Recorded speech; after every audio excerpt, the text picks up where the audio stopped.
Assalamualaikum warahmatullahi wabarakatuh.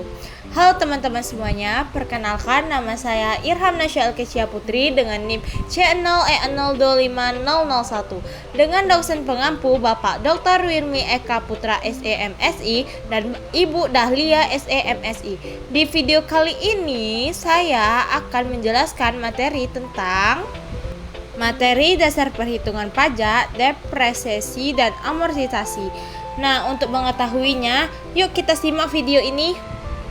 Pengertian dasar perhitungan pajak. Dasar perhitungan pajak adalah acuan untuk menentukan besarnya pajak yang harus dibayar oleh wajib pajak sesuai ketentuan perpajakan. Dalam perpajakan, pajak dihitung dari penghasilan kena pajak (PKP) bukan dari penghasilan total. Rumusnya yaitu PKP sama dengan penghasilan bruto dikurang biaya dikurang pengurangan. PKP inilah yang menjadi dasar pengenaan pajak penghasilan PPh. Nah, selanjutnya yaitu komponen perhitungan pajak. Yang pertama yaitu adalah penghasilan bruto, yaitu seluruh penghasilan yang diterima wajib pajak seperti gaji, usaha, bunga, dan lain-lain sebelum dikurangi biaya. Yang kedua, biaya, pengeluaran untuk memperoleh penghasilan seperti gaji karyawan, listrik, sewa, dan penyusutan aset. Yang ketiga, pengurangan lain seperti PTKP sesuai aturan perpajakan. Selanjutnya, pengertian penyusutan. Penyusutan adalah proses pengelasikan biaya perolehan aset berwujud selama masa pemanfaatan sesuai dengan ketentuan perpajakan. Dalam pajak, penyusutan digunakan sebagai biaya yang dapat mengurangi penghasilan kena pajak. Contohnya yaitu perusahaan membeli mesin 100 juta tidak langsung jadi biaya tetapi dibebankan bertahap selama masa manfaatnya. Tujuan dari faktor penyusutan, tujuannya mengalokasikan biaya aset sesuai dengan masa manfaatnya, mengurangi PKP secara ilegal, menyesuaikan perhitungan pajak. Faktornya yaitu harga perolehan aset, masa manfaat sesuai dengan pajak, nilai residu, dan metode yang digunakan. Nah, ada dua metode nih. Yang pertama, metode garis lurus, yaitu metode ini membedakan penyusutan dengan jumlah yang sama setiap tahun sesuai dengan tarif pajak.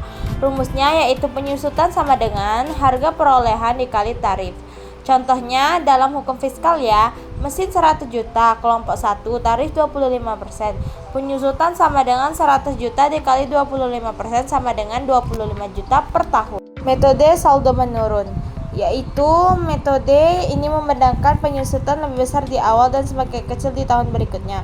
Contohnya 100 juta tarifnya 500, tahun 1 500% dikali 100 juta sama dengan 50 juta.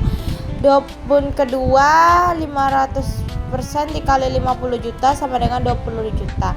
Rumusnya yaitu penyusutan tarif dikali nilai buku. Mesin lebih produktif di awal penggunaan sehingga biaya penggunaan lebih besar di awal. Selanjutnya yaitu tarif-tarif penyusutan. Yang pertama, tarif penyusutan dalam sudah ditentukan pemerintah. Kelompok 1 4 tahun sama dengan 25% atau 50%. Kelompok 2 8 tahun sama dengan 12,5% atau 25%. Kelompok 3 16 tahun 6,25% atau 12,5%. Kelompok 4 20 tahun 5% atau 10%. Tarif ini wajib diikuti dalam perhitungan. Selanjutnya, pengertian amortisasi. Pengertian amortisasi adalah pengalokasian biaya harta tak berwujud selama masa pemanfaatan sesuai dengan aturan perpajakan. Dalam pajak, amortisasi juga menjadi biaya pengurangan PKP. Contoh aset yaitu lisensi usaha, hak paten, merek dagang. Tujuan dari amortisasi dan metode amortisasi.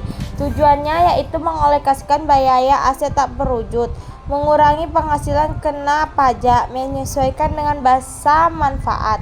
Metodenya yaitu ada metode garis lurus dan metode satuan. Contoh dari amortisasi, PT Maju Jaya membeli lisensi usaha sebanyak 80 juta, masa manfaat 4 tahun, kelompok 1 pajak.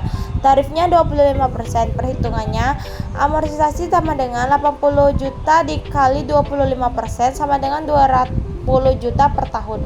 Penjelasannya, setiap tahun perusahaan mengakui biaya amortisasi 20 juta.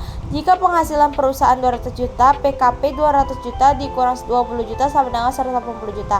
Artinya, amortisasi membantu mengurangi pajak yang harus dibayar. Nah, segitu dulu video dari saya. Semoga bermanfaat untuk kita semua. Terima kasih. Wassalamualaikum warahmatullahi wabarakatuh.